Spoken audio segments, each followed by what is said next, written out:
Hello, and welcome to another episode of Philo. We are on episode 63, Bagged Buffet Bounty. I tried to have fun with the alliteration. My name is Amber Greenlee, also known as Art Glitch in the Corner, and I have my co-host and better half here, Robin Fisher. Hello. My wonderful Canadian friend who is under a better government than me right now. And we have Stan Yan, our guest. And Stan Yan is a Simon & Schuster, soon-to-be published cartoonist, graphic novelist, but also one of the founders of Squidworks and a Colorado native, I believe, right here. And we actually live in the same city, and it's wild. We met through either the Denver Illustration Society or possibly Dink. It was like one of those things. I don't know. I think we had decided it was Denver Illustration Society. But they used to do drink and draws and stuff, and so I think it was one of the drink and draws that I met you at, and we just clicked and stayed in contact, and now I have you on the show. K-Bird in chat says hi, and so so we are going to do a quick recap of where we are in the story, and let me do this. So this is the page I'm building right now, where we left off. Prior to last week was the Spaders were celebrating their win of putting Philo and the gang inside Escher jail, and we had quite a fun drawing James Spaders in various different forms over the last few weeks. But now we're in Escher jail, and so there's a salmon buffet in the Escher prison, and the buffet was stashed there by the pirates. And so this is the Escher map that the pirates have. And I am a fan of Escher. And if you've been watching the show, this is a kind of microcosm of the story, because we have the asteroids, we have ludicrous speed, we have the Stargate, and then there's James Spader, Justice, and then Escher jail. And so the pirates show up to get their treasure, and then they hook the cell and go, and that's where we left off. Earthspace says hi, I'm listening while I draw. Butterfinger ad by for the win. So apparently I had a Butterfinger ad. I just got affiliate, so I'm trying to figure out how to control the ad space and stuff like that, and make sure that I have. Butterfingers are delicious. I'm not denying it. Yes. And the ads shouldn't appear on the YouTube stream. So, all of the recap and everything should be unhindered in the YouTube stream if you ever have to go back and find out what happened.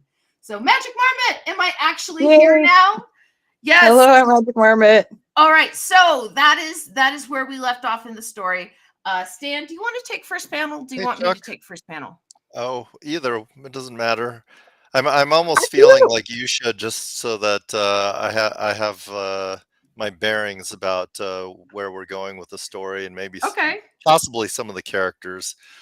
I feel like I might have dropped myself into this at a bad time with all the Escher stuff. Well, sometimes I cannot control what the what they choose to want to do, and so yes, what happens next is what we're trying to decide.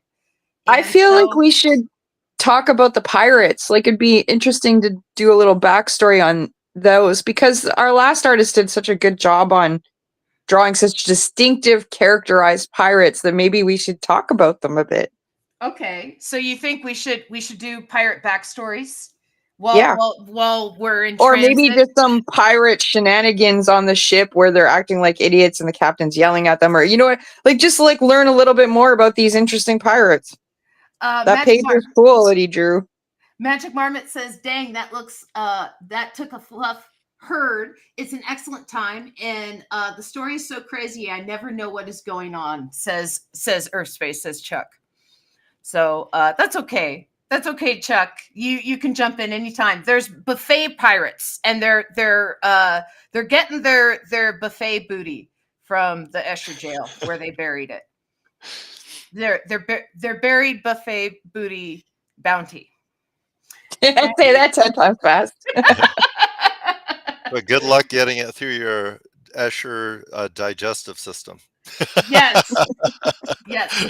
So okay. So what happens next? Like what goes on? We'll go to the panel with the pirates. Okay. Okay. And we can talk about, do any seem appealing that do you have any stories you'd want to tell about them? I don't know.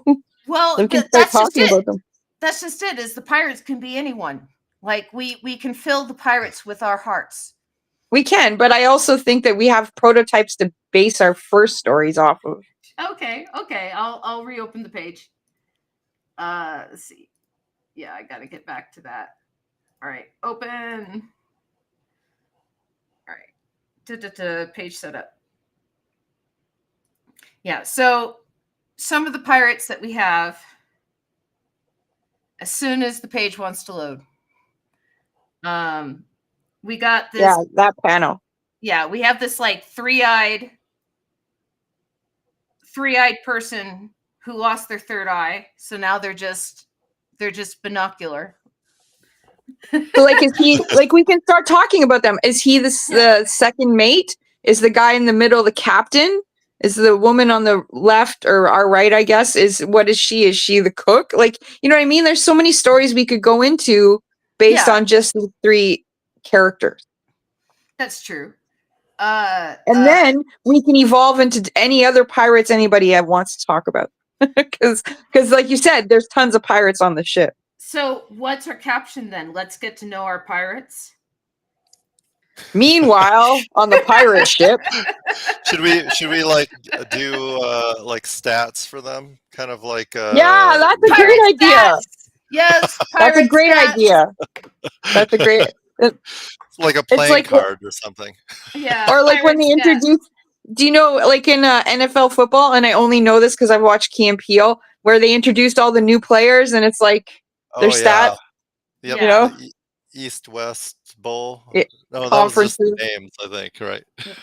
Yeah, where they have the wild names and yeah.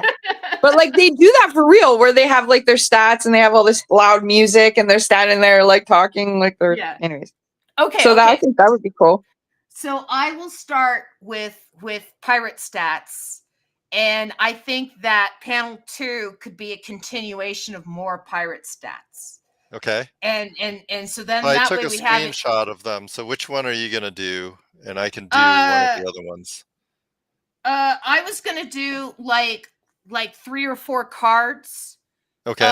And so I'll only take one from that page. I'll take the binocular guy, and then the other cards I'll just draw different pirates. And so yeah, and we'll just do like trading cards for pirates. Or at least that's what mine is going to do. Okay. You know, you could use I might do like a close-up on a pirate. Do I Nice. need to reference one of the ones that was in the picture, or should I make up one of my own? I think you can make up one of your own. I think it's okay. Yeah, we just need a teeny bit of cohesion. I just wanted a tiny bit of cohesion, like from one panel to the other. Let's see. Looks like a wretched hive of scum and villainy, says Magic Marmot, and ads are annoying, says Magic Marmot. One of the stats should be "arr" and lots of ads. I'm going to YouTube, says Earthspace. So, and now Earthspace is saying hello from YouTube. This is the next one. Oh, yes. Hello from YouTube. Hi, Planet Earthspace. It's good to see you. Yes, I have to remember to check these guys. Yeah, I got affiliate on Twitch, which is great. Which is really good. But when I stream Philo, it makes things interesting because now I have ad breaks in Philo and but it's also streaming out to YouTube. So the YouTube is uninterrupted. And the Twitch is cool, but I think it might turn into like my drawing channel more. And I don't know. I'm trying to figure it out. I'm trying to figure it out because I'm not a fan of the ads being in the middle of Philo either. Yeah. So If Marmot that- finds them annoying, then they must be pretty obtrusive. yeah. So that's why I'm like it's good that I got it, but at the same time it's like, oh no, now I have a new problem. Can you guys see the cool color graduation in my new yarn? Ooh. It's like teal and baby blue together. It's cool. It's gonna be cool bunnies. Here, let me put Stan, you can go All right. back to your art page when you're Okay, ready. I'm sharing it. There we go. Okay. I, There we I go. was just keeping yours up to be, but maybe they're all from like different card games, so I can just make up my own, right? Yeah, it's kind of like they have different seasons of cards. Yeah. There's always like there's this is these are the rookie cards, right? And these are these cards. Jeebus, now I have both streams going, says Magic Marmot. And ads are okay, but I pay for YouTube Premium, so no ads. Says Earth Space. Yeah. I agree, Earth. I'm on YouTube Premium. It's one of the few things that has what's the word? That has survived the boycott purge of get rid of all American things. Sorry. Yeah. But yeah, I can't live without YouTube Premium. I love it so much. I have to deal with the ads, but because I use DuckDuckGo, it blocks a lot of them. So yeah, you're getting the YouTube comments? Are you getting the YouTube comments? Yeah, I get them on my end. Cool. Yeah, cool. Yeah, he's like, okay, I'm over here now. Me too.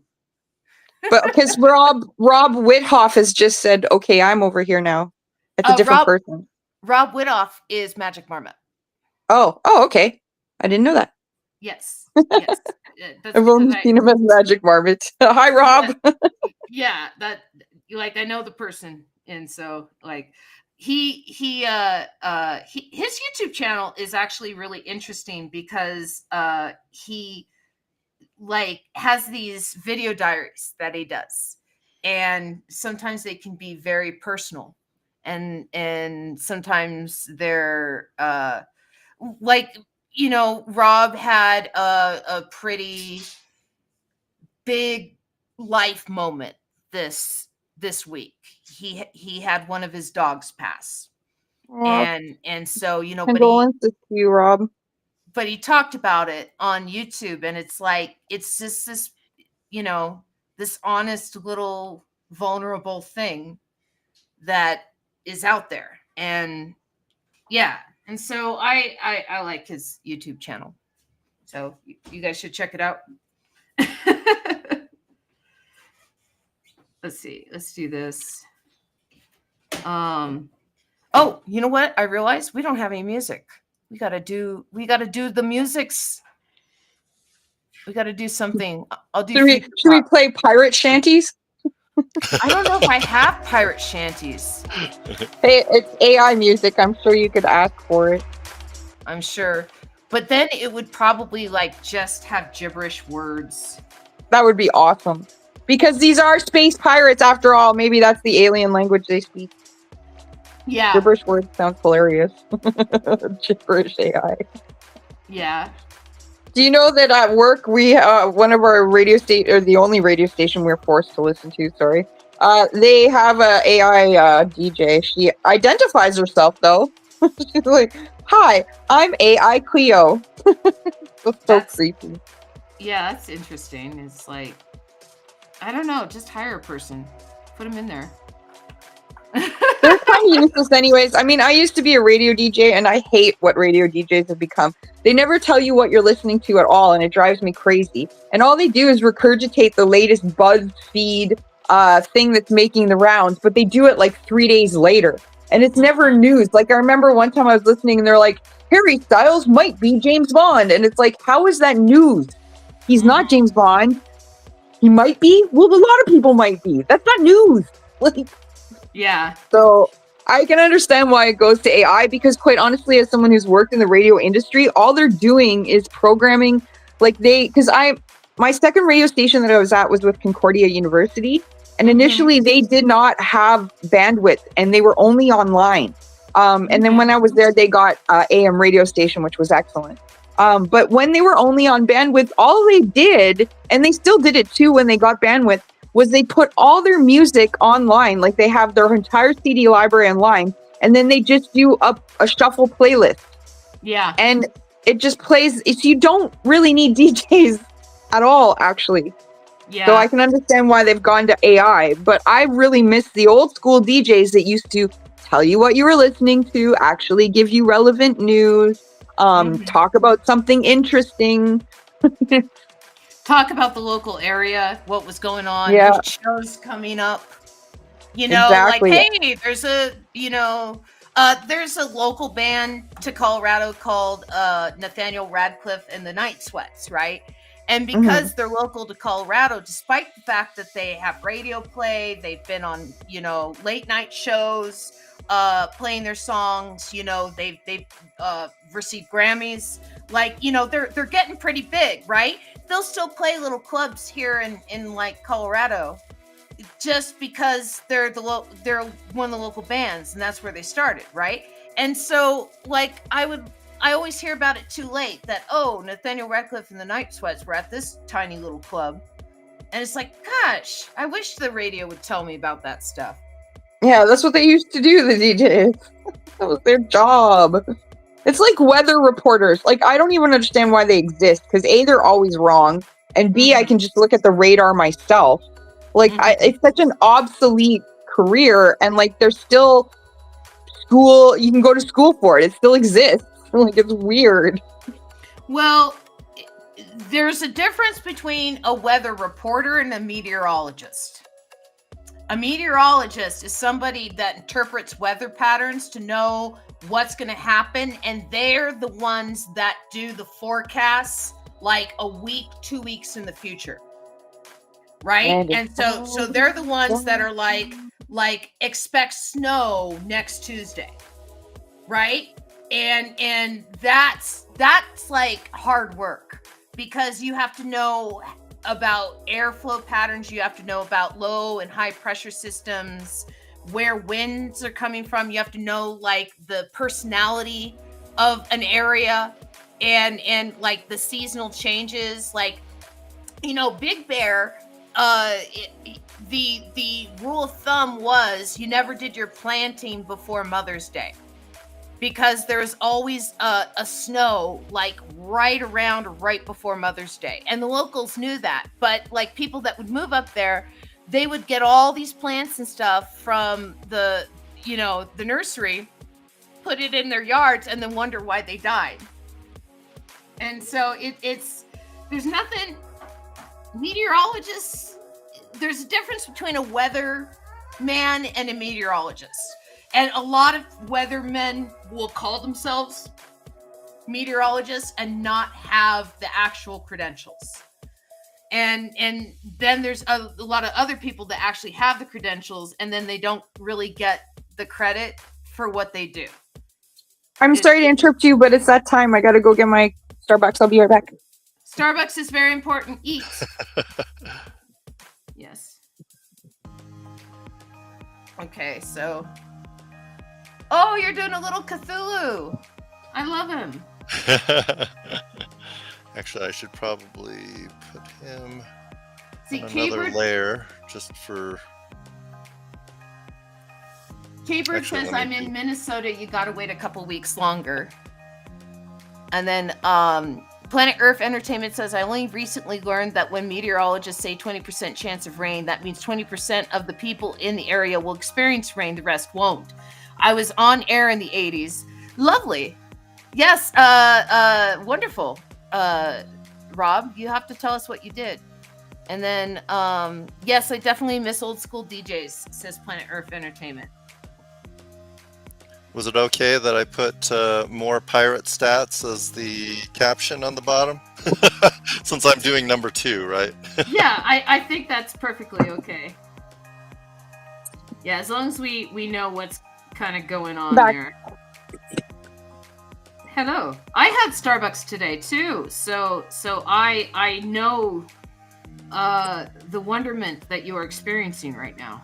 It was one of my first real jobs. Volleyball. Back in Okay. 1990, what was that?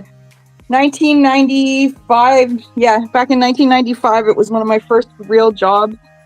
And they had just branched from Seattle to Vancouver. They hadn't gone anywhere else. And if you stayed with the company for a year, you got shares in Starbucks. But I was 1920. I did not stay. Yeah. But yeah, it's just crazy to me because you don't think that it's good. Like at that time, we were like, it was a big deal. They're spreading out to Vancouver. And then Yeah. when I was in China, they were everywhere. So you're just like, this is insane. Talk about global empire. Mm-hmm. Actually, Unfortunately, I need the caffeine or I would also be boycotting Starbucks, but I only get Starbucks on the Tuesday. No other days. there we go. That's a better pirate hat. Yeah. I'm going. Let's see. What kind of stats do I need to give him? Let's see. Is he the captain or just a pirate? Oh yeah, is he wearing the wrong kind of hat if he's just a pirate? Is he going to No. be the captain with You a hat can like that? decide. You can decide. There's no I rule. think maybe it's like an elected position where they just pass the hat from week to week. That's a great idea. A very democratic pirate ship. Yeah. You know? And they're just like, okay, whose turn is it to wear the hat? It's how they get rid of DEI. Yeah. Rob says started in Sterling, Colorado, in the armpit of Nebraska. Also worked at the country's second smallest TV station. Came back to Bemidji, Minnesota for college and worked every station there until graduation. Arr. All right, he's got to have an animal perched on his shoulder too. Nice. So it's going to be gigantic, though. It's pretty big. I think that's allowed. I think that's okay. Do you guys know about the parrot? I'm weirdly obsessed with this parrot. This lady, she does parrot rescue. And she has this beautiful little blue budgie that sings songs about bacon pancakes. Have you seen that bird online? I don't think. No, I'm like, I've been so busy with this and work and stuff like that. I haven't been like. Well, she pops up in my doom scrolling, so at 4 a.m. But it's this cute little budgie and does a little dance. And I didn't realize this, but the bacon pancake song is from Adventure Time. But the bird sings it and the lady sings it, and they're just like making bacon pancakes, making pancakes, making bacon pancakes, and it does the cutest little dance with its tippy toes. I love it. I didn't think I'd find something so amusing. I'm on bird TikTok or whatever because it's like I would love to have a bird, but you can't. Like they live forever, and it's too much of a commitment. Birds. So I'll just watch other people with their birds, and that I'll get my dopamine hit that way. Birds and like large lizards and like large tortoises and stuff. Those are inheritance animals. Yeah. Like you have to okay, if I get this animal, who's going to inherit it? Oh my God, but to adopt my cat, I had to answer that question. The Humane Society's applications have gotten hardcore. And they were like, if you die, who's going to look after the cat? And I'm like, I'm 45 years old. I think I'm going to be okay for a while. Yeah, but they don't think no, that. They think I had to be abandoned. Yeah, no, I had to tell them who would take care of it. Yeah. They're worried that you're just gonna leave the cat. No, that will never happen. I'm not that kind of person. I mean, I brought my other cat from China back to Canada. Do you think that was cheap? No. I was probably one of the few people who ever did that because I'd hear about all these people. Like initially, before I met Arya, that was my second cat that I found in the garbage next to my apartment. She has a kitten. I was on the expat website saying, if you're moving away and you have a cat, I will take that cat. Like, Yeah. don't abandon your cat, because a lot of people do that. They go over there and they get a pet and then they leave them behind. And Yeah. I just thought that was awful. I'm like, if you're a pet in my family, you're a family member, and I'm not leaving you behind. Mm-hmm. Like, even with my cat, I went through a Canadian travel agency to get home because I wasn't taking the chance that my cat would die. Because the Chinese didn't care. They were like, yeah, we'll just put her in the hold. And I'm like, yeah, but the hold is freezing cold. You need a special area for the pet so that it doesn't freeze to death. Like, I heard all these horror stories about animals because they just don't care. Yeah. It's not a priority for them.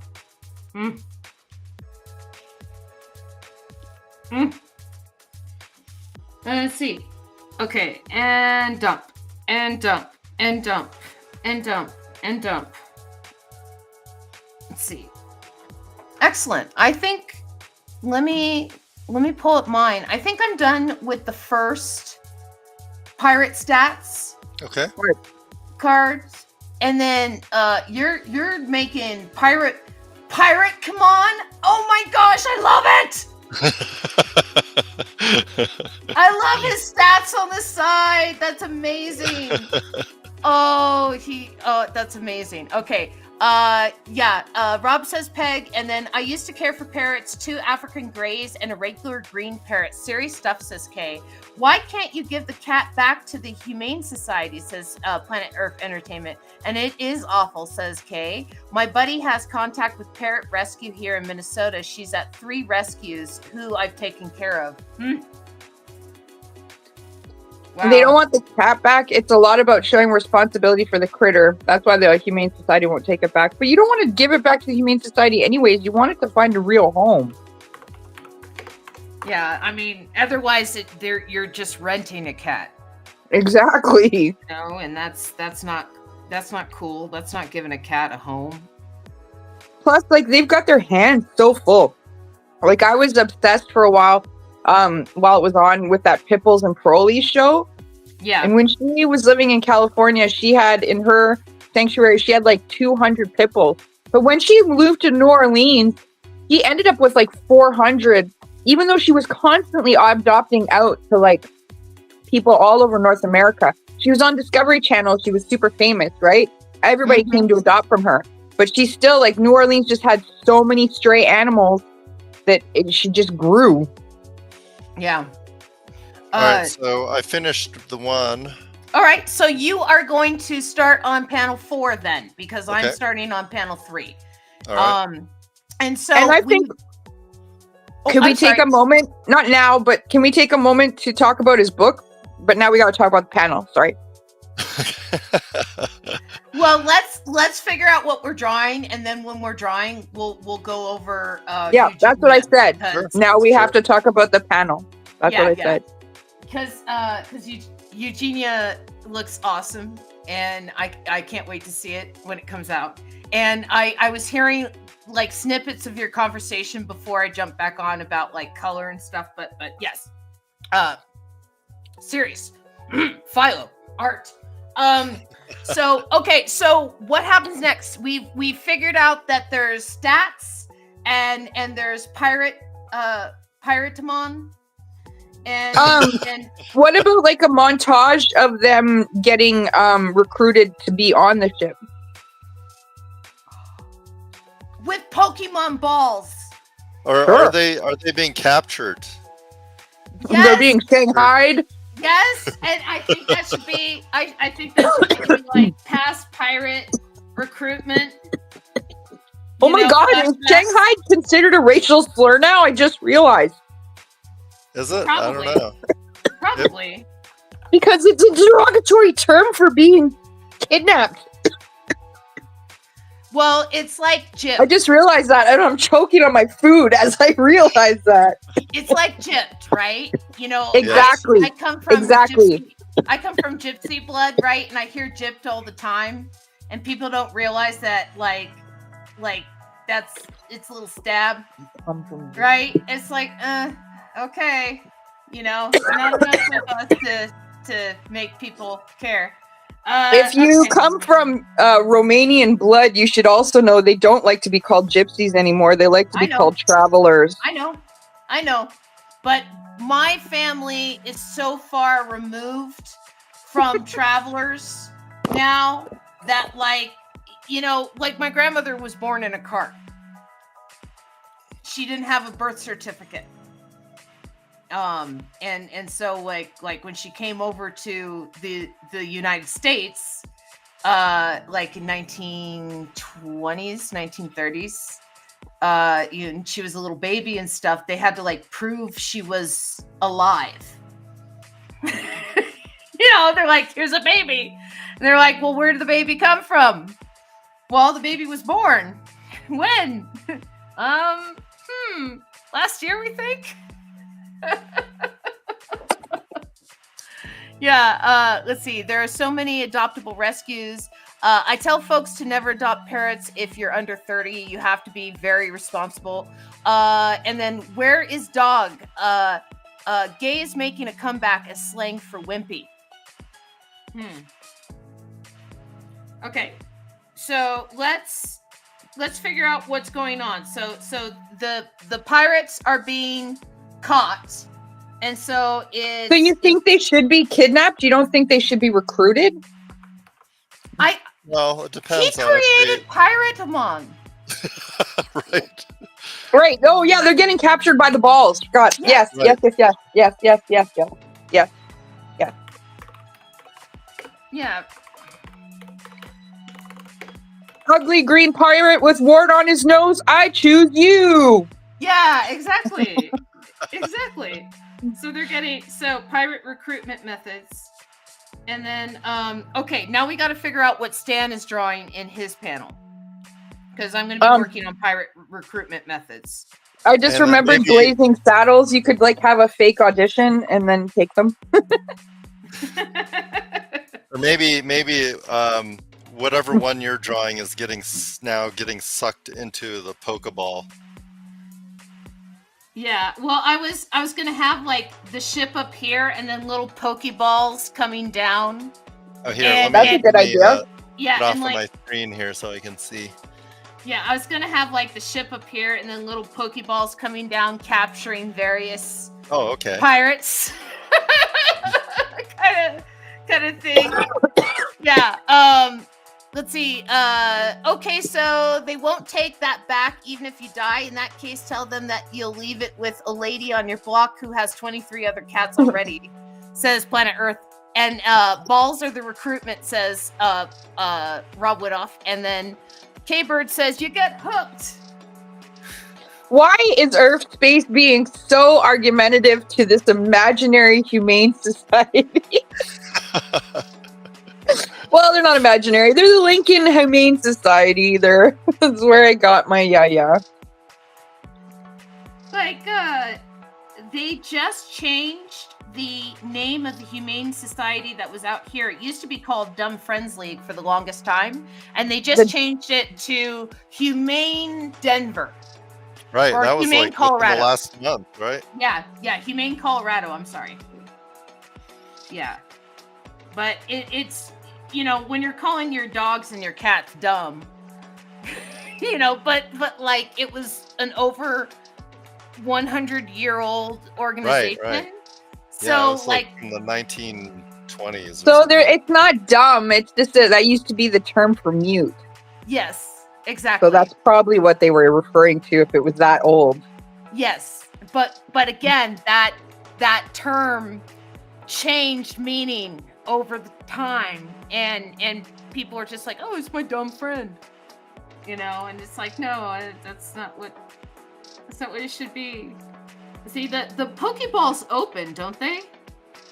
I think so. Yeah. Yeah, they do. I don't know. I only played the card game. I didn't actually watch any of the shows or. I have a couple of the comics, and I started playing Pokemon Go for a while when I was working at a different job. So I kind of have a rudimentary idea, but the balls do open. Yeah, that's how you catch them. You got to catch them all. And then when you want to fight with them, you throw the ball and they come out of the ball. Yeah, the closest I ever got to playing Pokemon was playing Pal World. I don't know what that is. It is a a game that is being sued for copying Pokemon. but everyone's been calling it Pokemon with guns, and because it's like you have guns and like the pals, not Pokemon. They're not Pokemon. They're pals. They have guns too, and yeah, and so you collect, you capture them in balls and stuff, but you also like there's implied slave labor because you like capture them and then you put them to work, and and it's like you're making ingots for me now. So maybe that has to do with my panel, where someone from the labor board is they're getting in trouble with the labor board or something. Well, don't forget. Okay, we still have The lawyers. an Escher cell Okay. hooked at the bottom of this thing, and we've just been showing how the pirates are collected, how they are recruited, and pirate stats.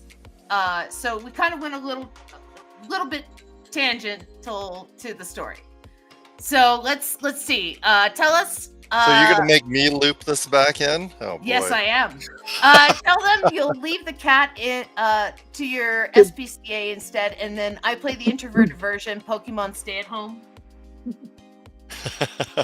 So Pokemon Go Nowhere. So The best Pokemon.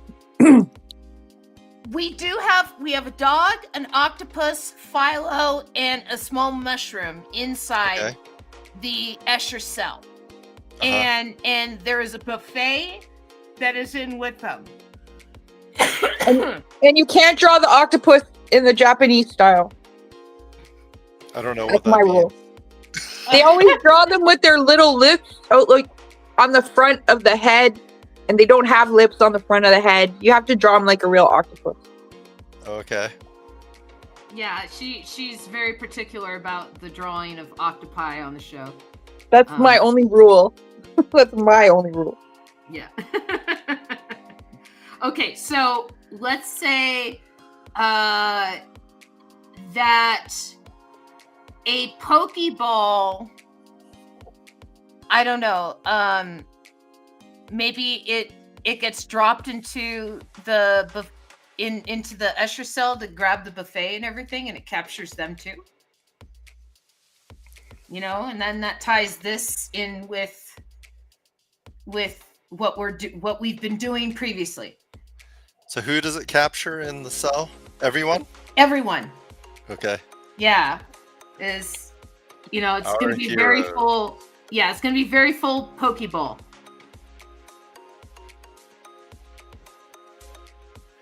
So the next question is, since they've been captured, are they now indentured servants? Well, I would imagine now they're pirates, aren't they? Yeah. Because that was the whole point. Right. Well, they were pretending to be pirates before. So are they going to be like...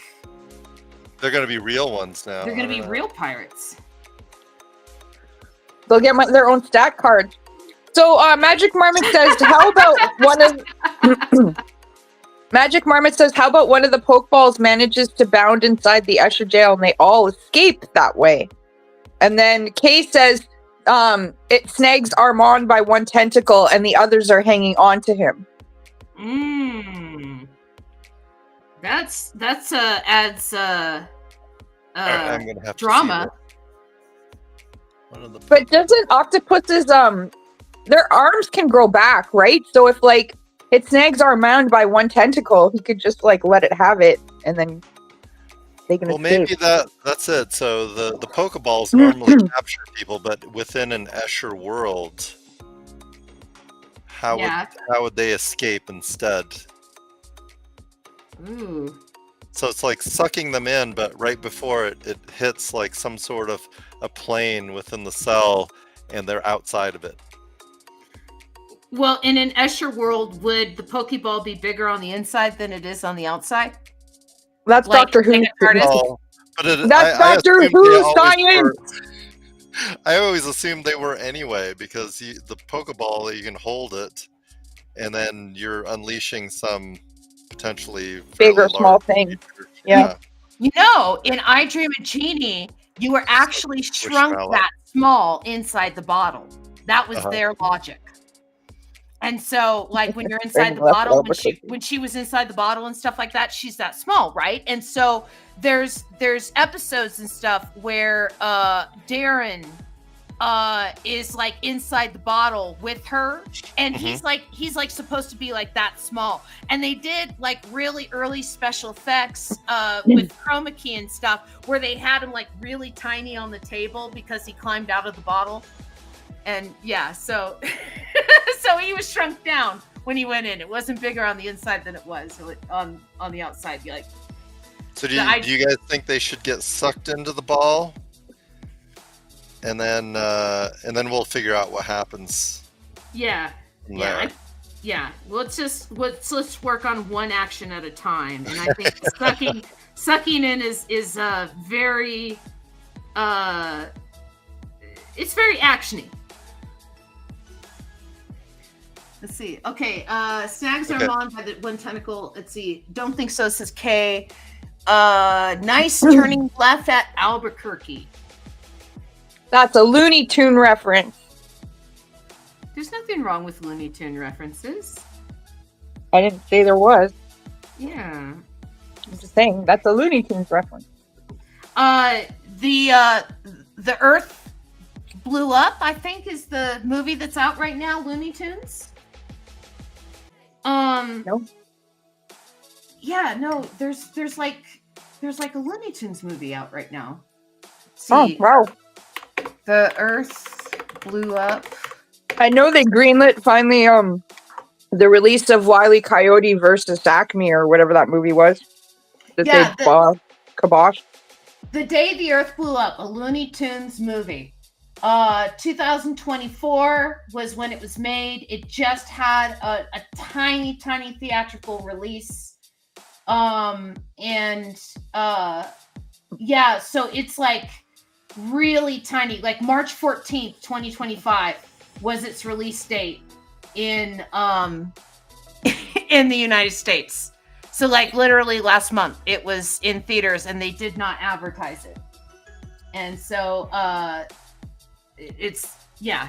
They made a Looney Tunes movie to hold on to the licenses of things, and then they didn't tell anyone that they did that. But yes, you're talking about a Coyote versus Acme, which Ketchup Entertainment is saving. They're actually putting it out on screens and stuff.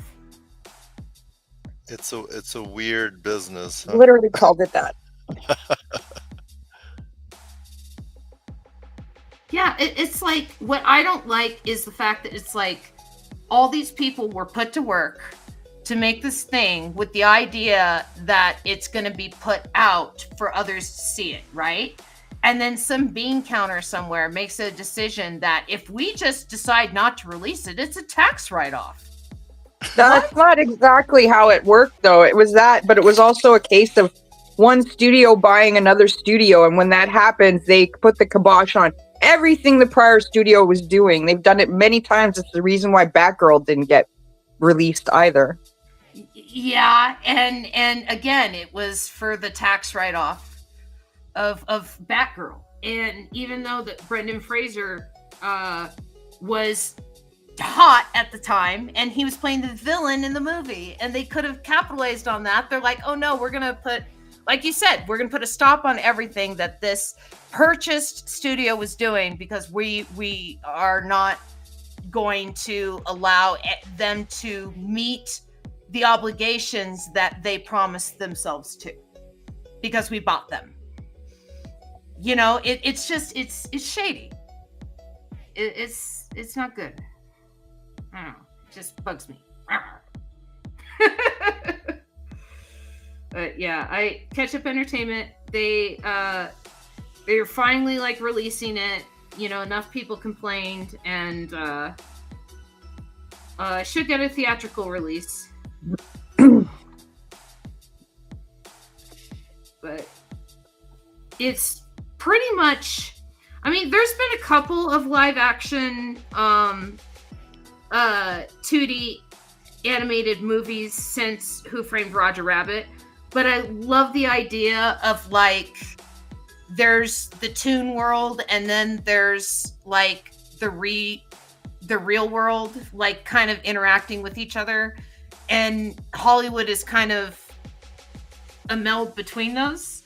And Who Framed Roger Rabbit did that. And this feels like it's kind of a continuation of that, because it's like, okay, here's a real company that exists in the real world, but it's affecting me in the Toon World, so I'm suing it in the real world. So back when, well, who was it? Catherine White worked on the prison. Mm-hmm. I don't see that they're actually dressed as pirates there. So did they end up dressed as pirates after that? They were dressed as pirates before that. Oh, okay. They snuck on the ship at the very beginning of the story and disguised themselves as pirates to not get So discovered. they're not pirates dressed as pirates now though. No. Okay. When they get when they get like pokeballed, I guess we can turn them into pirates afterwards. Let's see. Pirate vestments in the Pokeballs. They have to audition to get their individual cards, says Rob. I saw Sinners. The new Michael B. Jordan movie last night. It was one crazy film, says Planet Earth Entertainment. And then BRB Dog P, says Rob. And then my translator's working again, by the way. So it's like if you type in something in another language, it will translate it. And it will translate it into English for me. We got dog, mushroom, octopus, and Philo, right? Yeah. That's right. So, Stan, do you want to talk about the new book you're releasing soon? Yeah. Oh yeah. So the idea of my book, The Many Misfortunes of Eugenia Wang, was kind of born from my lament that comics were not a very effective medium for scaring me like movies and novels were, you know? And Dude, so for what me, about Junji Ito? I don't know. Junji Ito terrifies me with his comics. I don't even read them. They're so scary. I read Comey and I had nightmares for months. Well, I guess I've got to add to my reading list. But You've not read any Junji Ito? No, Oh my god. And then there's Emily Carroll. She's a web cartoonist and her stuff is really spooky. She's Canadian and she's really good. Well, I just need to, probably add to my reading list. But anyway, But yours is good because yours is, you said it's like a young adult. There's nobody doing that.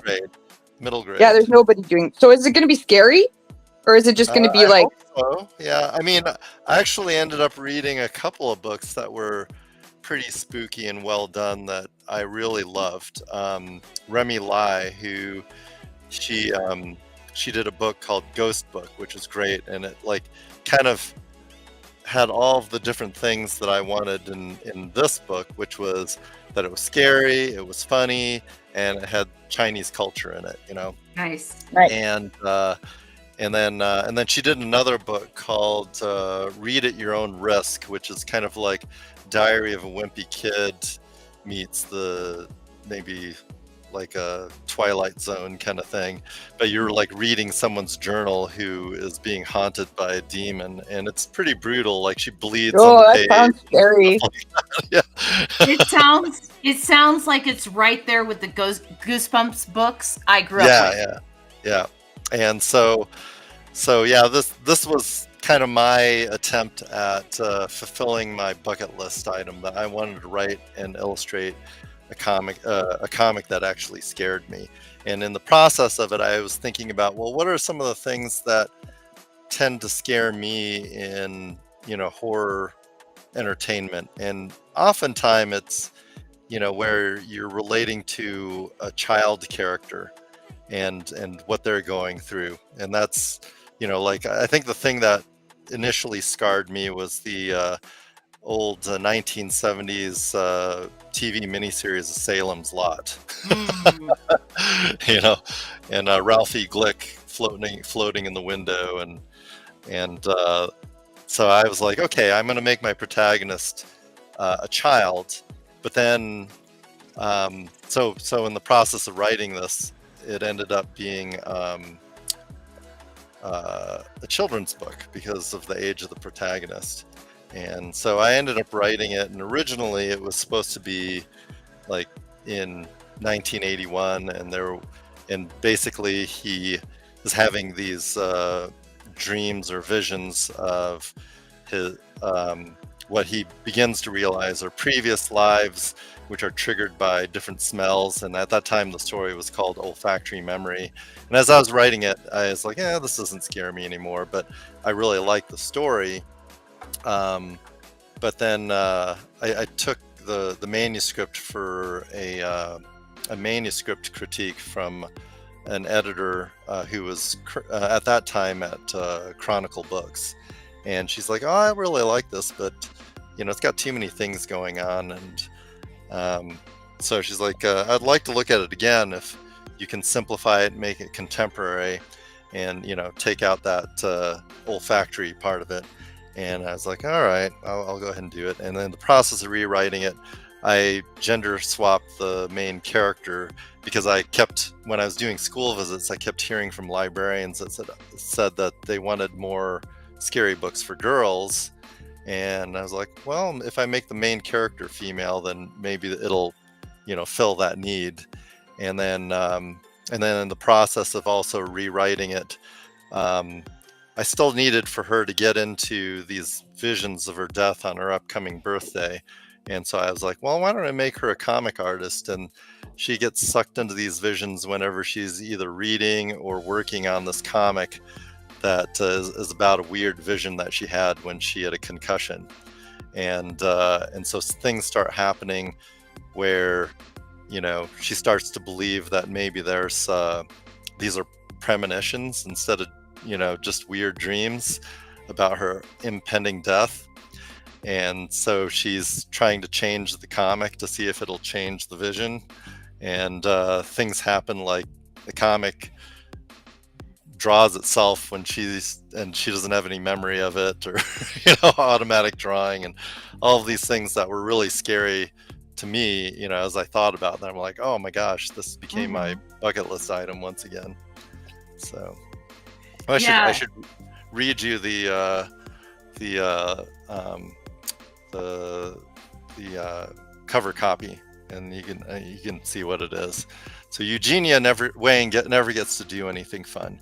She's never celebrated her birthday on her actual birthday, April 4th, because of her mom's belief in the Chinese superstition that 4 is an unlucky number. Her mom won't even let her go to a comic art summer camp because she thinks art is a waste of time. This year, though, Eugenia is determined to defy her mom, and that means applying for camp, partying on her actual birthday, and maybe inviting her super cute crush Enrique to her party too. But then Eugenia gets hit in the head with a sneaker during PE and starts getting weird, unnerving visions of impending doom about her upcoming birthday. It might be the after effect of her head injury, or maybe she's just anxious about turning 13. As the visions get worse, Eugenia suspects an unseen force may be sending her messages through her artwork. If she's haunted after all, Eugenia will have to figure out why before it's too late. Even more horrifying, she may have to do the unthinkable. Admit her mom was right. No. Okay, I got lots of questions. Yes. First of all, so your heritage is, like, you're American, but your heritage is Chinese. And in that blurb, you did talk quite a bit about some Chinese tropes. Yes. I wanted to ask how much Chinese myth is actually going to be in the story, because the reason I asked is I'm really obsessed with Monster High, and recently they did a Filipino monster that was really spooky. And so, like, I know that I lived in China for 3 years, so I know that some of the Chinese horror stories are very scary as well. And I was just wondering how much Chinese mythology you put into your story. 0. Yeah. Okay. I mean, no, legitimate question. Yeah, I mean, a lot of the stuff I'm learning for the first time as an adult because, I grew up most of my life in, suburban Denver. So there wasn't a whole lot of Chinese culture. So it wasn't until like the 2004 Olympics when they were kind of previewing the 2008 Summer Olympics in Beijing that they were talking about how Beijing had originally been awarded the 2004 Olympics, but they didn't want it and opted for 2008 because 4 is an unlucky number in Chinese. Yep. And like, oh, I never thought about that. I never heard of that before. And When I lived there, you paid more money for a lucky number phone number. And I was like, I don't care. Give me the cheaper phone number. It's just numbers. But like it was a thing there. Like they really care. There's no 13 floors in any building. Like, yeah, numerology is a big deal there. Yeah, well, there's typically not a 4th floor. That's what I've been hearing, and apparently it's not just a Chinese thing either, because I heard from some Japanese people that said, "Oh yeah, that's Japan too." Well, that's because the word for 4 is she, which sounds like the word for death. Yep. And Say yeah, in Cantonese as well. Yep. All right, I only have my own, only have my own, language, or at least my second language, which I don't really know very well, to base this on. So, although I didn't know until I was much older, like when I was 15, I hadn't realized that my mom's relatives and my dad's relatives all spoke a different dialect. I didn't know. So when I was trying to talk to my mom's my grandma on my mom's side, she would just laugh at me because I was trying to speak to her in Cantonese, and she was speaking to me in Toisan. Well, I had the same problem because I lived in South China, and most people there speak Cantonese, but the government's trying to get them all to speak Mandarin, right? Right. So like I learned it just by listening, so I don't even know like what I know is it Mandarin or is it Cantonese? I don't know. Just the words that I learned. Right, that's just the way people are talking to me. So Tangent says, "Hi Amber and crew, I hope you are doing well. Busy making a homemade spaghetti sauce with sweet red peppers and onions. Yum. Yesterday I cooked up the hamburger and sausages for the meat base." Kay says, "Eugenia, being a tween, has mighty hormones running through her veins, contributes greatly to the spooky." Yeah, that was one of my other questions, is that have you seen that movie that Disney did, Red? Oh yeah, that was actually how we pitched it, was Goosebumps meets Turning Red. I love that movie. Me too. It's so weird because I'm not Asian, but because it was filmed in Canada, it wasn't filmed in Canada, but the whole thing was supposed to be Toronto. They did a pan of our house. I literally started crying because I was like, "That's so good!" I loved everything. Because Sandra Oh as her mother, like I've been a Sandra Oh fan since I was 19. I have posters of her early movies on my wall. And then there was one minute, it was so funny because like I have 2 nephews now and they're really young, so I'm an auntie rah. And that moment when the aunties showed up, I knew exactly who they were, and I was just, the aunties are here! Oh my god! And then they're like, the aunties are here, and I was like, oh wait a minute, I'm an auntie now too! I'm an auntie! I loved that movie so much, and your comic sounds like it's going to be not similar, but excitingly different, but with a lot of the same heart that Red had. Yeah, and it was funny because I talked to my friend Lily Williams, who was a co-writer and illustrator for Go with the Flow, which is about period equity, and so I knew she would love that movie as well. Yeah, but for different reasons than I love that movie. So I'm like, oh, I got to talk to her. We got to talk to her about this movie. And even just like the stuff like when he's got a crush on the boy band and she's like making all these fantasies up, like it was such the perfect encapsulation of being like a 13-year-old girl. It was wonderful. It was so wonderful. And another question I had for you is, wait, I gotta interrupt. Okay, yeah, we gotta figure out what's gonna happen in panel 5. No problem. All right, so they're getting sucked into a Pokeball. What happens next? Do we want to see what's inside the Pokeball, or do we want to see what happens after they get onto the pirate ship? That's a good question. Yes. Because is the have we decided that the Pokeball is going to be like I Dream a Genie, Doctor Who, or is it just like a boring little capsule, and the more important stuff is on the pirate ship? I don't know. Have you ever wondered what's inside of one of those? What are these Pokemon like doing inside of there? There's got to be something that they eat. They've got to have toilets, right? Yeah. Or are we just all cruel assholes that don't give a crap about those creatures as soon as they get in their prison? Well, it depends on if we're leading ourselves to some illegal labor practices, you know. Yeah. Well, again, like that's why I mentioned Pal World, because Pal World, like they didn't hide anything.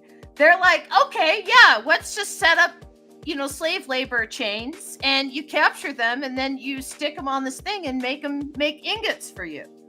And you just bring them iron ore, and they'll make ingots for you. And it's like, do I have to feed it? It's a living. And you do have to provide food and stuff for them, right? As long as you're making food. But again, there's supply chains, right? So it's like you have other ones making food and like putting food in the food bins for everyone to eat off of and stuff like that. And after a while, you just have this. Like, I have an idea. What if we show the Pokeball as but it's like the interior of the Pokeball? Like, remember when we were kids and you'd see like the squirrels lived in the tree, and then you'd see the tree, inside the tree would be all their little rooms and like all the their little fireplace and comfy chair. So the Pokeball is like this big circle, and inside you see like, it's like, what little rooms.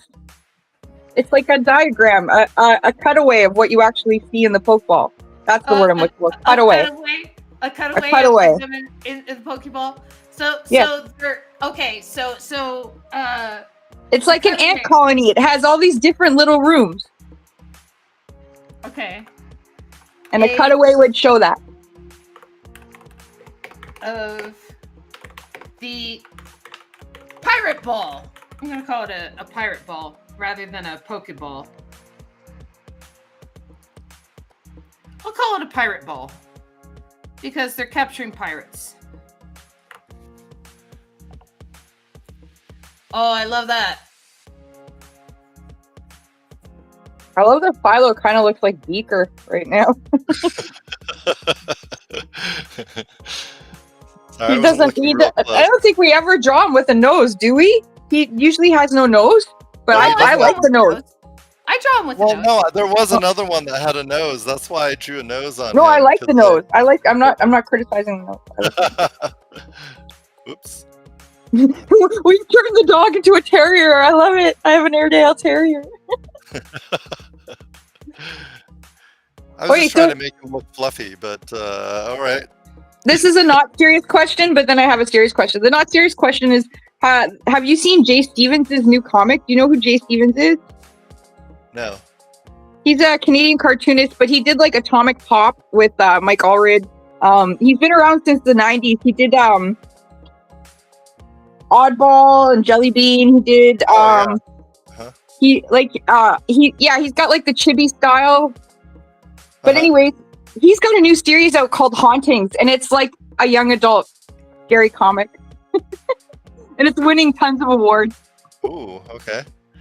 But it's like they're little vignettes. It's kind of like little Archie. Like, it's, you know what I mean? Do you remember the little Archies? They're I don't know. You should check it out because I think you might actually enjoy it because they are dark and spooky. All right. It's beautifully well drawn. It's called Haunting. Okay, so then the serious question was, you're really into scary things, but you are an adult and you're writing young adult fiction. Do you think that the things that scare you are different from what that scare them? Don't you think that? I mean, everything is subjective. So for me, the goal was to to create a story that was scary to me. Now, whether that's scary to everyone else is up for question. I have no idea. Well, I asked that because when I was 7, my friend and I watched Poltergeist, and it traumatized me for life when it comes to scary things. And so, like, scary things that adults find scary sometimes aren't appropriate for younger minds. Right. Sometimes. I'm not That's saying what I all the have my time. And I'm not editors saying for, your you book know? is that. I'm not saying your book is that. That's what editors are for. To Yeah. guide me Good and point. let me know, because it's their their brand, their imprint that I'm creating a book for. But what's something that scared you as a kid? Something that scared me as a kid and actually still scares me now. I have like this neck phobia, and I don't know if it was because of Salem's Lot and vampires biting necks and everything like that. I also did see, was it in The Omen where that guy gets his head decapitated with a sheet, like a sheet glass? Yeah. I've never seen Open. Yeah. But there's some twisty neck things in Poltergeist that are a little scary. Yeah. Although I felt like the things that were the scariest for me in Poltergeist were already done on Fantasy Island. There was Oh, okay. I never saw that either. there was one episode where she kept having the same dream, and there was a clown in that one too. Her clown doll that like got Ugh. really big and long, and yeah, it was Oh creepy. God. my most sorry. Oh, I was just gonna read some comments that Rob said Pokeball and Hells Yes, Oh Man Story Fodder and Someone's Cool Apartment and Fantastic, says Kay. And like things that scared me when I was little were probably like I had a trampoline in the backyard, and sometimes like my dogs would run through the bushes, chasing something in the alleyway or something. And like just for a second at night, it wasn't my dogs running through the bushes. You know what I mean? Like it was something else. Like it was, yeah. And so like that would scare me. And then after I saw The Ring, I was scared of my TV for the longest time. I saw that as an adult, and that just wrecked me too. Yeah. Well, for Poltergeist with me, like it was, I think I've probably told this story before where there was a whole bunch of stuff in that movie that scared me and for life. And I had a boyfriend one time ask me, he was like, what is it about Poltergeist that scares you? And so I listed off all the things, like the snake out of the wall, the clown under the bed, just the goopiness when they get out of the TV, the skeleton pond in their backyard when she's in, and all the skeletons are like I'm just going on. And he goes, and then I stop and he goes, you mean the scene where the guy was peeling his face off didn't scare you? And I had repressed that memory so efficiently that when he mentioned it, I immediately remembered it and I screamed. Like, I never had that kind of reaction in my life. But like, oh, that movie terrifies me to this day. And the craziest thing too is that I learned, what was it, like about last year, that it was Steven Spielberg who made that movie. He produced it, yes. But he was also a quasi-director because they were in the middle of a director's strike and he couldn't take credit for it. So he gave the credit to his director of photography, but he was there directing that movie. Yes. That was his movie. Yes. Interesting. Yes. But he produced it. On paper he produced it, but he directed it. Like everyone in Hollywood knows he directed it. It's kind of like Hook, talking about another Spielberg movie. It was kind of a shit show when it was made. The script was everywhere. Julia Roberts was being pursued by a bunch of men because she just got divorced, and she was coming off after Pretty Woman, and so she thought she was like. She was still married to Lyle Lovett, and she ran off with like Jason. No. She was going to marry Kiefer Sutherland, but she ran off with Jason Patrick. Yeah, and she had a slew of gentlemen callers come to the set, to the point that Steven Spielberg closed the set, and it was one of the first sets he ever closed because of it. And like it. She's one of the few people that he's never like worked with again. After like working with her. they did not have a very good working relationship. Also, Robin Williams was trying to change the script every 5 minutes and stuff like that. So, like, even though there's screenwriters on the credits and stuff like that, everyone in Hollywood knows that who saved the script of that movie was Carrie Fisher, because Carrie Fisher was a ghostwriter and a script doctor. And so she actually came to the set of Hook, and she was rewriting pages every day to incorporate like what Robin Williams was doing, to work around scheduling conflicts, to incorporate what Bob Hoskins and Dustin What Hoffman. you're drawing? Oh, what I'm drawing? Yeah, sure. Yeah. Oh, Do we have time for another one, or are we up against it here? we have 15 minutes. If you feel like you can do one in 15 minutes. Otherwise, we can just talk more about your book and your process and stuff. Yeah, I'm not sure. It really depends on where we're going with this. So you're doing the floor plan of what's inside of the Pokeball, Yeah, right? what's inside of the Pokeball. Yes, and so this So is. what would be after that? That's my question. I don't know. I don't know. It's a random assortment of ideas that come together and create a story. Or should we just call it good and say this will be? We'll save what happens next until the next episode. Yeah, we could do that. We could do that if you're like, I don't know where to go from here. I mean, if I do something very simple, yeah, but if I do, more Escher stuff, that might be a little tough. I think we're beyond the Escher stuff now. I think it's okay. The Escher stuff is gone. Yeah, because they're in the Pokeball, soon to be on the pirate ship. They're out of the Escher prison. Yeah, like I guess by the time they get out of the Pokeball, the buffet will be out of the Escher cell, so we don't have to draw the Escher cell anymore.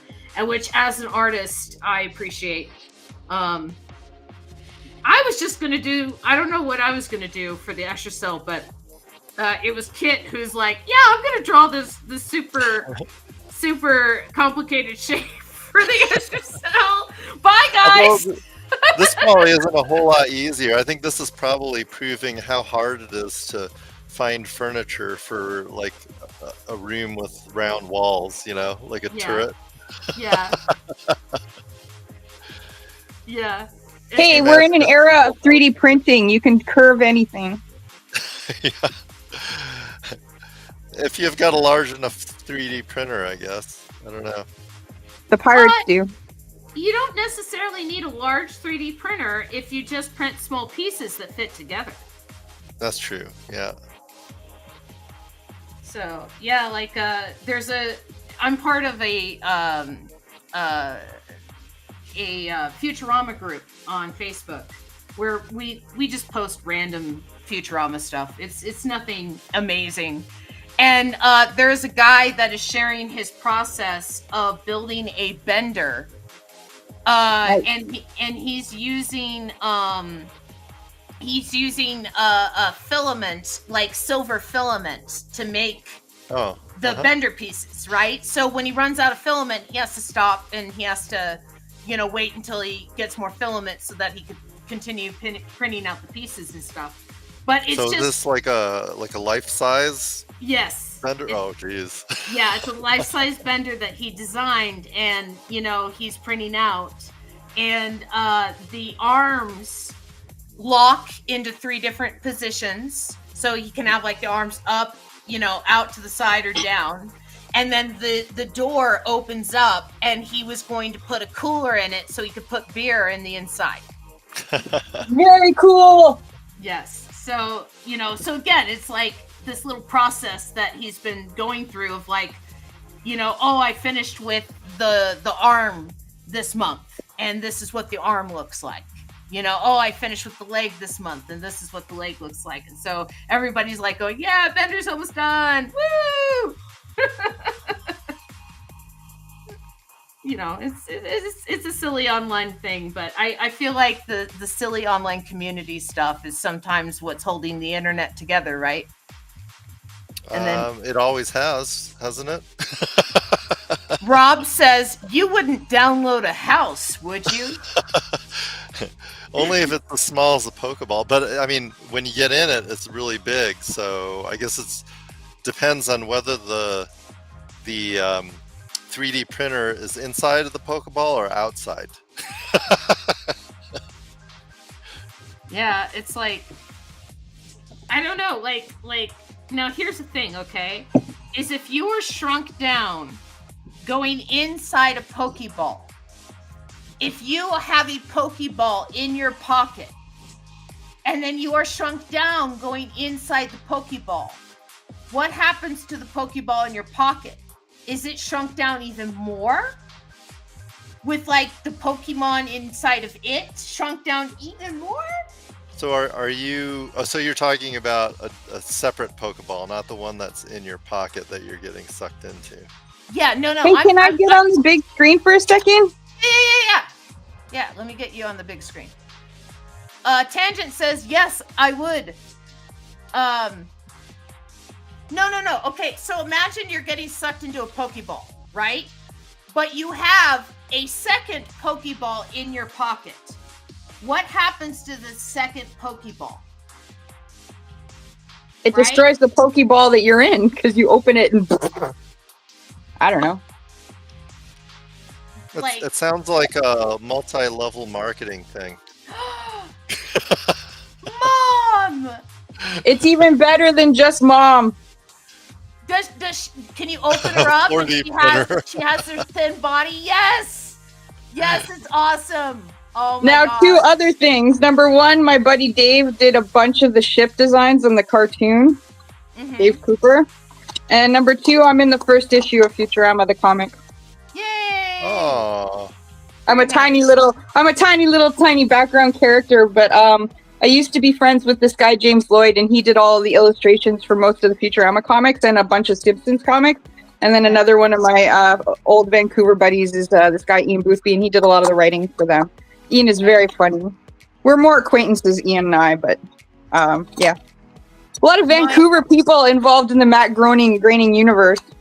My Simpsons comic writing friend was Jesse Leon McCann, and he wrote a bunch of the comics in the 90s and early 2000s, and gosh, he wrote a couple of the episodes, and he wrote a couple of the tie-in books, like there was like an autobiography that Homer put out, and he was one of the ghostwriters on that. And yeah, so that was my connection to the Simpsons for a long time. He had a stroke a couple years ago though, and so he's since retired, and he's just been enjoying his retirement. Gary says, I'm late. Did you guys cover how Pokemon is cockfighting for imaginary animals? Or did you jump straight into the Pokeball micro multiverse? I think we touched the second one. Yeah, the Pokeball micro multiverse. Okay, Gary, we got 10 minutes before the official end of the show, okay? So I got to ask you, if you are getting sucked into Pokeball A, and you have Pokeball B in your pocket, what happens to Pokeball B? Does it prevent the shrinking down of Pokeball B because there's like another shrunk down world in Pokeball B? Or do you think it explodes because it's never supposed to happen. It never does happen. How many Pokemons have Pokeballs on them? So we've destroyed the whole time continuum by having a Pokeball on us while we're in the Pokeball. That never happens. And I don't think they're ready for it. I think it explodes. Or you end up in an Escher universe. We've already done that. Come on now. What's another weird surreal universe you can end up in? The Minecraft universe? They end up in the Minecraft universe? I took my daughter to that movie. This is what I have to say about that movie. The good. There are lines in it for adults. Jason Momoa is fucking adorable, and I love him on all levels, and he makes it worth watching. The bad plot? There's kind of a plot, and there's like 3 main characters that they kind of follow, and it's definitely a baby movie. My 15-year-old son said it was the best movie he's ever seen. I mean, if you're into Minecraft, I'm sure it's great. I haven't gone to it, so I don't know. But yeah, I mean, it sounded like just a bunch of fan service. It has. But that's, guys, isn't that what it's supposed to be? Isn't that what the audiences want? Like, the audience. It's a video game movie. The audience is like 4 to 15-year-olds. So your son is like the perfect age. My daughter is the perfect age, right? It's made for them. It's not made for us. But for those of us that are stuck in the theater watching it with said kids, they snuck in some pretty funny lines for the adults. You know, and so I'm like, okay, I appreciate that from the screenwriters. And then Jason Momoa is just having the time of his life playing the biggest loser you've ever met. Right? But like one of those losers that like has completely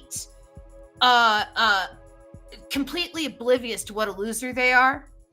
Right? And so they have this like image in their mind of how wonderful they are all the time, but they're really just a loser. Right? And he plays it up perfectly. It's great. The Black Hulk says, hi, Glitch and Company. Gary says, I think Pokeball 2 would exist within inside the Pokeball 1. And then just give infinite Pokeballs. It works. Trust me, says Rob Widoff. And then what happens if you open 2 Pokeballs simultaneously? Is it a Mobius loop of Pokeballs? You know what? It might do like that episode of Star Trek with Riker where he got like double transported and it made 2 of them. And one of them stayed on the planet and like got all bitter and stayed a lieutenant. And then the other one, you know, like got transported, he's the hero, he became the commander. And then like he runs into himself and he hates himself, right? Both of them hate each other. I just have to say something quickly that has nothing to do with anything. Magic Marmot said the best sci-fi came out of Vancouver, and I just want to clarify that I'm betting he's talking about William Gibson. That's all I have to say. Possible. Last track of time watching the Batman trilogy. Sorry. There really is so much space between atoms. Why not let a Pokeball shrink inside another Pokeball, says Planet Earth Entertainment. And didn't like the movie. Rants on the good stuff. Well, I'm trying to be more positive these days too. So, okay, let's do this. Let us go and find our information on where we're gonna raid next, because I'm starting to like do this the raidy thing, and it's 8:24 local time. I am going to close up Windows. We now have the interior design of the Pokeball for next show. Do you want me to bring my screen back up here? Oh, I can Thanks do this. for coming, Stan. Yeah, I got thanks this. for having me. Yeah, let me put Stan in the big window, and we can do that. And so, let's see. What happens if you open 2 Pokeballs? Let's see. Poke relativity, says Gary Garlu. Yes, I would have said like the Tribbles duplicate, says the Black Hulk. And then I want to thank my guest today, which is Stan Yan, for joining us. Colorado-based cartoonist and graphic novelist and artist and instructor. And he does a bunch of other things. He's got a book coming out in September from Simon & Schuster, which you guys should all buy for your kids and for yourself, because it's going to be fantastic. Thank you so much for being on the show. Oh, you're very welcome. And please come back. Oh, Yes. and just before I forget, if you want to pre-order a signed copy of it, go to eugeniawangcomic.com. Okay, eugeniawangcomic.com. Let me put it right there, and then let me put it in here too, so then that way it goes out to YouTube. which Apropos is of nothing, one of the first oldies that I fell in love with at my old folks home that I worked at, her name was Eugenia. She's still alive. She's over 100 years old. She got sick one Oh, time wow. and I was worried about her, and they were like, no, they sent her to the Siberian camps during World War II and she survived those. I think she'll be fine. wonderful. So okay, eugeniawang.com. I got it from Restream, so it's going out to everything with that link for pre-orders. Yes, awesome. We will see you guys in the future. And let me close it up on Stan. And then thank you. Raid. Yes, I will. Thank you, Robin, my better half, and smarter comic lover than me, who knows so much about comics and stuff. And so I am going to put end credits up here, but don't leave yet. We are rating somewhere. I have to figure out where we're rating. We're gonna search by artist, and we'll see who's artin'. And I always like to jump into someone's channel who only has like 12 viewers or something. And so, yeah, let's jump into this person's channel. All right, we're gonna start a raid. All right, says 4 viewers. Thank you everyone for joining us, and I will see you guys in the future. Yeah, it was a good episode. We're raiding now.